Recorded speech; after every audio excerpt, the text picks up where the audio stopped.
사도신경으로 신앙 고백하겠습니다. 전능하사 천지를 만드신 하나님 아버지를 내가 믿사오며 그 외아들 우리 주 예수 그리스도를 믿사오니 이는 성령으로 잉태하사 동정녀 마리아에게 나시고 본디오 빌라도에게 고난을 받으사 십자가에 못 박혀 죽으시고 장사한 지 사흘 만에 죽은 자 가운데서 다시 살아나시며 하늘에 오르사 전능하신 하나님 우편에 앉아 계시다가 저리로서 산 자와 죽은 자를 심판하러 오시리라. 성령을 믿사오며 거룩한 공예와 성도가 서로 교통하는 것과 죄를 사하여 주시는 것과 몸이 다시 사는 것과 영원히 사는 것을 믿사옵나이다. 아멘.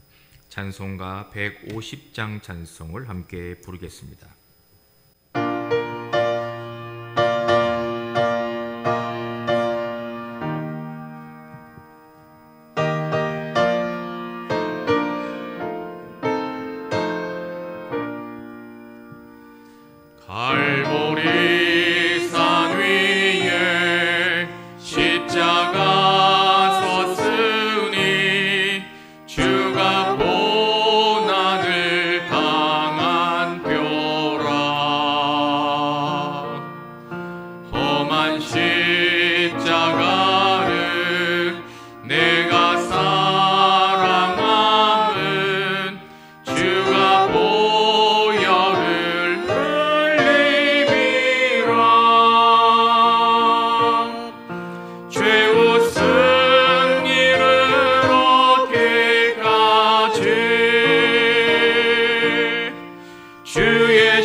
주와 함께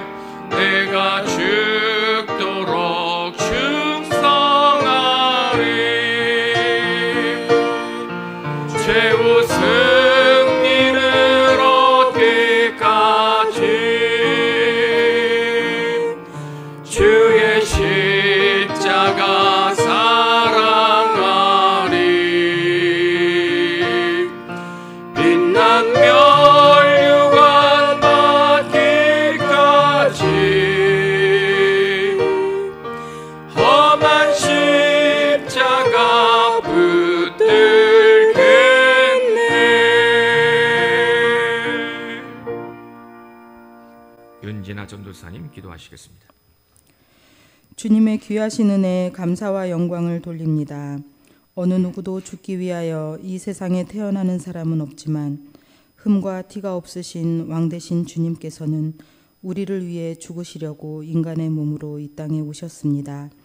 죄인된 우리를 포기하지 않으시고 피 흘림의 고난과 죽음으로 우리에게 생명을 주신 주님께 감사와 찬양을 올려드립니다. 아멘. 성금요일 주님께서 당하신 고난의 날이 하루 전후로 다가왔습니다.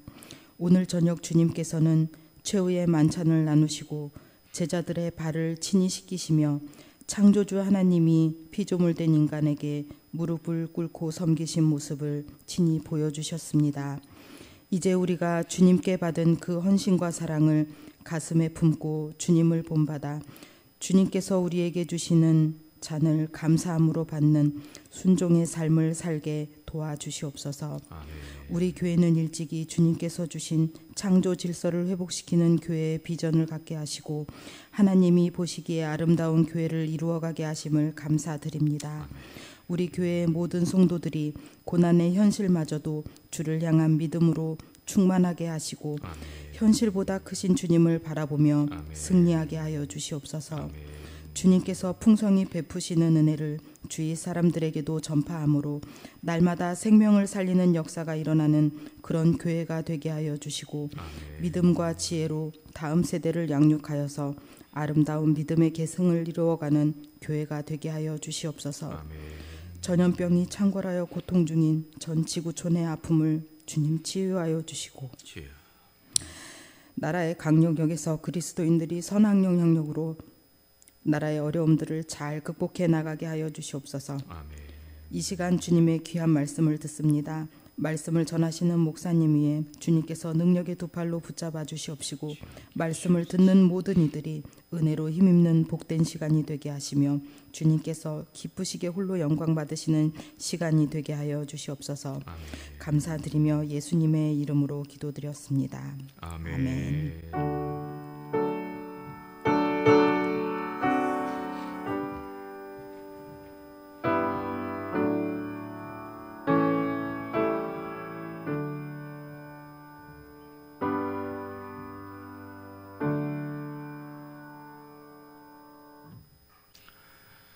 고난주간 특별 기도회 네 번째 날 목요일 우리에게 주시는 하나님의 말씀은 신약성경 요한복음 12장 3절에서부터 8절까지 말씀을 우리 다 같이 겸손하게 봉독하도록 하겠습니다.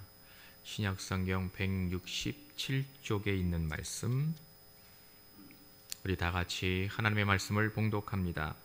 마리아는 지극히 비싼 향유 고 순전한 나드 한 근을 가져다가 예수의 발에 붓고 자기 머리털로 그의 발을 닦으니 향유 냄새가 집에 가득하더라.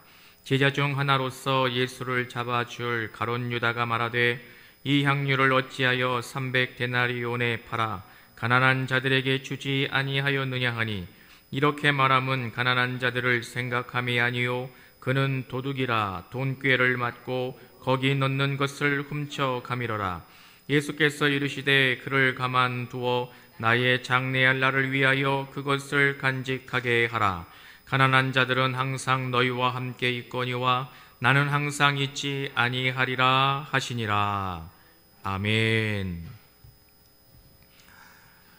고난주간 특별기도회에 참여하시는 우리의 성광의 모든 성도님들, 이번 고난주간 주제가 우리의 고난의 경험을 통해서 너희 거룩함을 회복하라 이렇게 말씀하시는 주님의 음성을 함께 듣고 또 믿음으로 결단하는 것을 통해서 그리스도가 받으신 이 고난의 의미를 보내는 한 주간이 우리 모든 성도들에게 믿음을 새롭게 하고 또 우리의 거룩함이 회복되는 은혜로 충만하실 수 있기를 간절히 기원합니다. 오늘 네 번째 날 목요일 우리에게 주시는 말씀의 제목을 헌신의 방향이라고 이렇게 정해 보았습니다. 에덴 동산에서 모든 것을 누리면서 하나님과 함께 살았던 아담과 하와는 뱀의 형상을 하는 사탄의 꾀임에 넘어가서 하나님이 절대로 먹으면 안 된다고 금하신, 먹지 말라고 명령하신 나무의 열매를 삼켜버렸습니다. 이 사건을 자세하게 들려주고 있는 창세기에는 아담과 하와가 눈이 밝아져 자기들의 벗은 줄을 알고 무화과 나무 잎을 엮고 치마로 삼았더라 기록을 하고 있습니다. 창세기에는 아담과 하와가 동산 중앙에 있는 나무 열매를 먹고 자신들이 벌거벗고 있었다는 것을 알았다, 이렇게 우리에게 들려줍니다. 그런데 구약성경 언어인 히브리어가 사용하고 있는 이 벗다라는 말은 원래 교활하다, 간계를 부리다 라는 말에서부터 파생된 말입니다. 그렇기 때문에 이 부분을 단순하게 아담과 하와가 하나님의 금하신 열매를 먹고 자신들이 벗고 있었다는 것 자체, 다시 말하면 벌거벗었다는 육체의 벌거벗음에 대한 부끄러움 때문에 무화과 나무 잎으로 치마를 만들어서 입었다고 보기에는 좀 더 깊은 의미, 보다 좀 우리가 진지하게 묵상해야 할 의도가 있는 말씀이라고 볼 수 있습니다.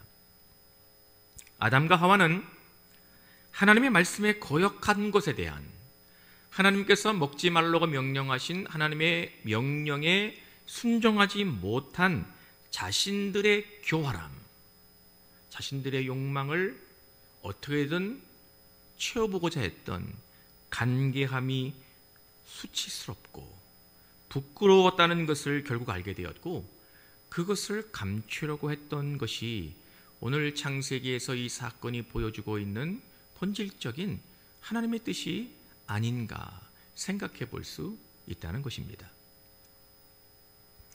이번 고난주간 특별 새벽 기도회, 특별 기도회의 주제인 너희 거룩함을 회복하라, 이 주제의 말씀에 맞춰 성경 본문을 찾고 말씀을 묵상하다가 문득 인류의 타락의 역사는 얼마나 잘 감추는가, 어떻게 잘 속이는가, 이 경쟁의 역사이지 않았을까 문득 생각하게 되었습니다.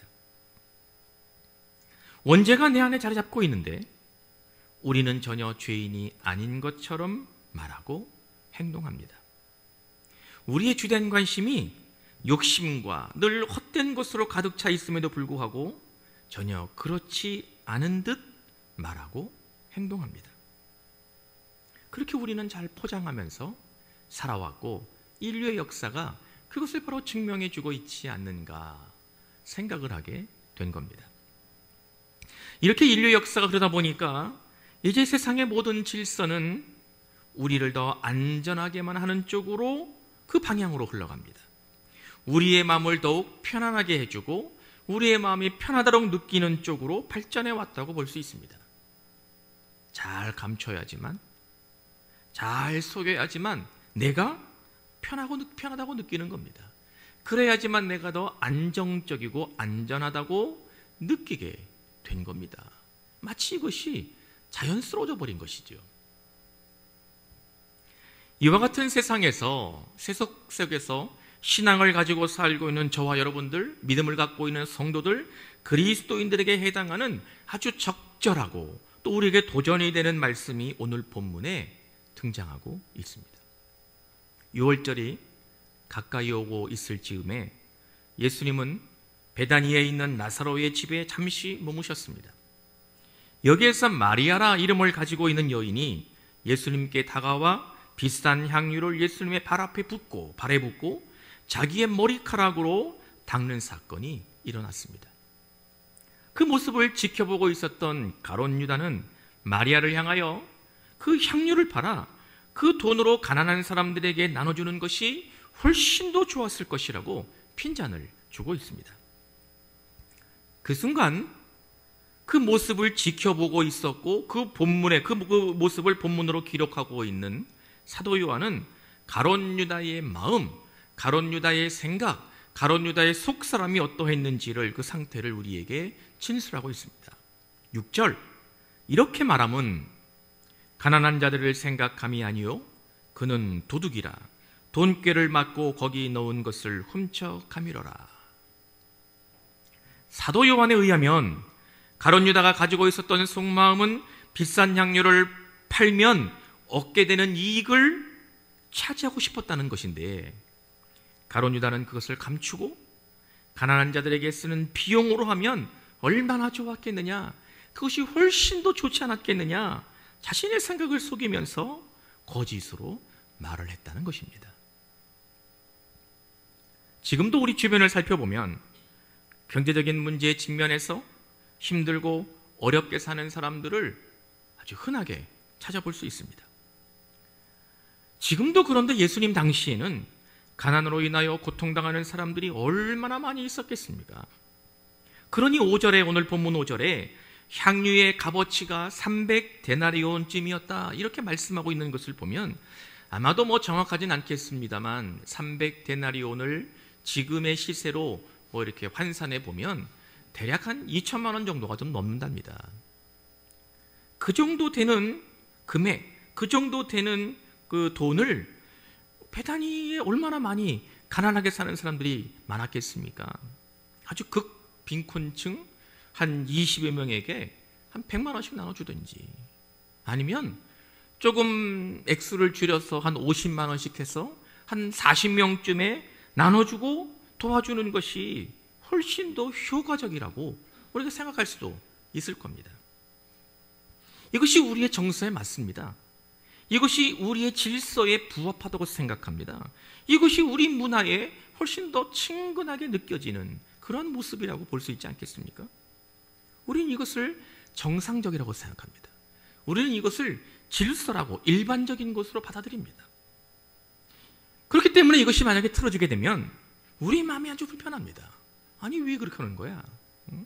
좀 합리적이고 보편적이고 일반적으로 쓰면 훨씬 더 좋지 않겠어? 그렇게 생각하게 되는 것이죠. 더군다나 가룟 유다의 경우에 있어서는 이 2천만 원이나 되는 금액을 혼자 가질 수 있는 기회였는데, 몽땅 자기 주머니에 넣을 수 있는 절호의 찬스였는데 가룟 유다 생각대로 되지 않았습니다. 그러니까 의아해지고 강한 불만을 표시했던 것입니다.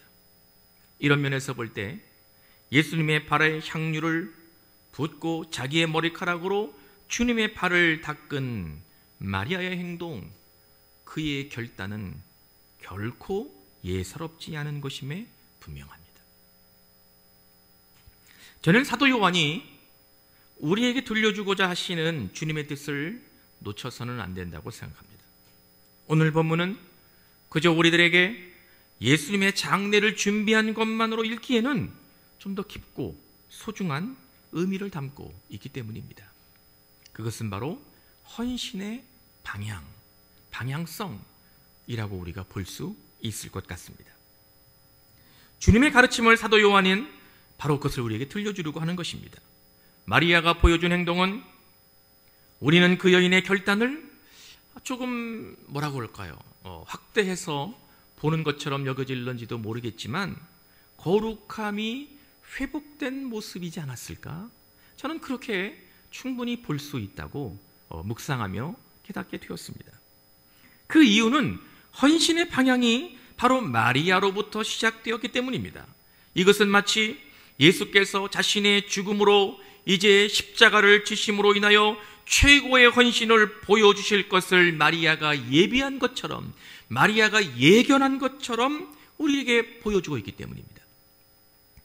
마리아 예수님도 마리아의 행동이 주님의 장례를 위한 것임이라고 오늘 본문에서 말씀하고 있습니다. 그러고 보면 헌신이란 그 어떠한 것이든 내가 가지고 있는 가장 귀한 것을 내 것으로 여기지 않고 나로부터 나누는 결단이 바로 헌신의 시작인 것임을 깨달아야 될 줄로 믿습니다.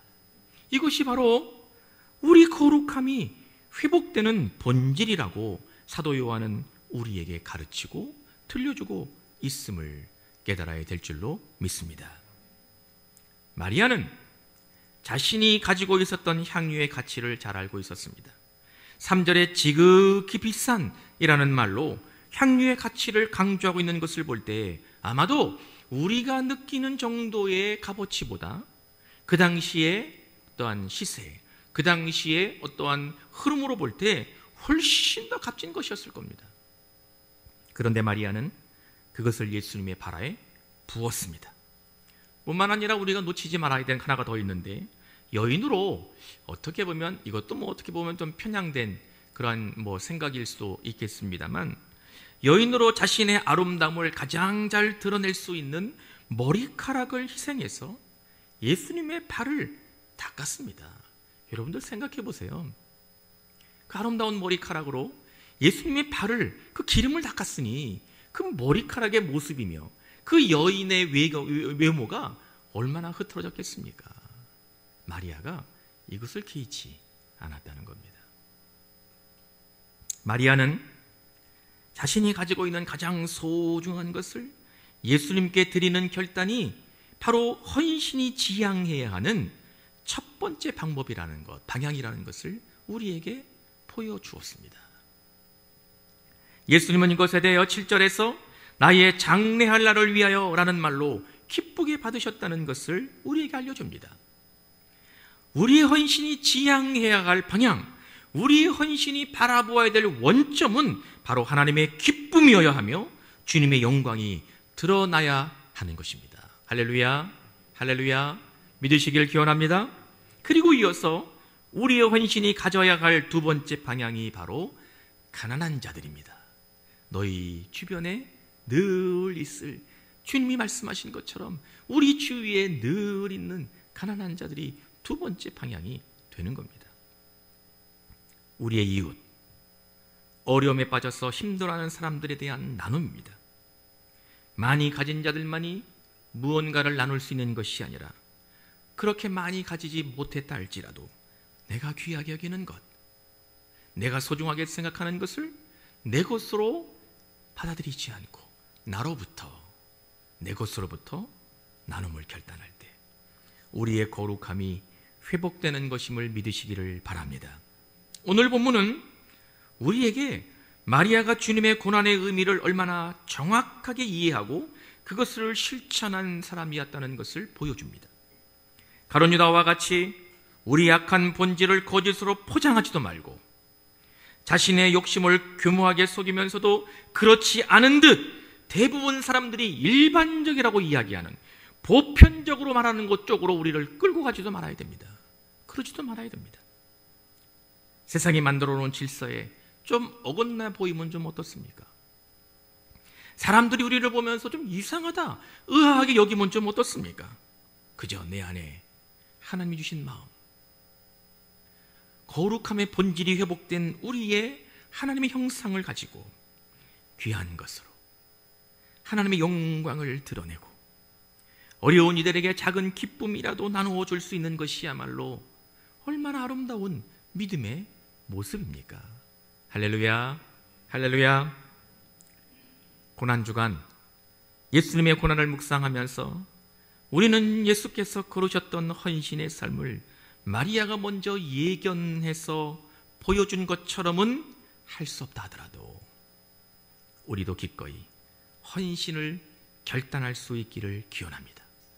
우리의 헌신은 나로부터 시작해서 하나님의 영광과 그리스도의 기쁨이 나타나야 될 뿐만 아니라 우리 주변에 늘 있는 우리 주변의 사람들에게 나누고 섬기는, 그리고 함께하는 믿음의 결단이 있어야 하는 것입니다. 그럴듯한 말로 하나님이 정말 원하시는 것을 가리우지 말고 그것을 피하려고 하지도 말고 우리가 맡아야 할 헌신을 정말 기쁘게 받아들이는 우리 성도들 되실 수 있기를 기원합니다. 그렇게 우리의 거룩함이 이번 고난주간에 회복되는 은혜가 가득하시기를 간절히 축원합니다. 축원합니다. 기도하겠습니다. 전능하신 하나님, 고난주간 네 번째 날 주께서 우리에게 들려주시는 말씀을 우리가 들으며 우리가 헌신을 결단하게 하시고 그 헌신이 나로부터 하나님의 영광을 위하여 또한 우리 주변에 어렵게 사는 사람들을 향하여 나아가야 된다는 것을 깨닫게 하시니 감사합니다. 하나님, 우리의 거룩함의 회복은 우리가 헌신을 통하여 이루어져 있을 수 있다는 것을 다시 한번 주님의 음성으로 들으며 믿음으로 결단하는 은혜를 우리 모두에게 허락하여 주시옵소서. 존귀하신 예수님의 이름으로 기도하옵나이다. 아멘. 주님 가르치신 기도하겠습니다. 하늘에 계신 우리 아버지여, 이름이 거룩히 여김을 받으시오며 나라에 임하옵시며 뜻이 하늘에서 이루어진 것 같이 땅에서도 이루어지이다. 오늘날 우리에게 일용할 양식을 주시옵고 우리가 우리에게 죄 지은 자를 사하여 준 것 같이 우리의 죄를 사하여 주시옵고 우리를 시험에 들게 하지 마시옵고 다만 악에서 구하옵소서. 나라와 권세와 영광이 아버지께 영원히 있사옵나이다. 아멘.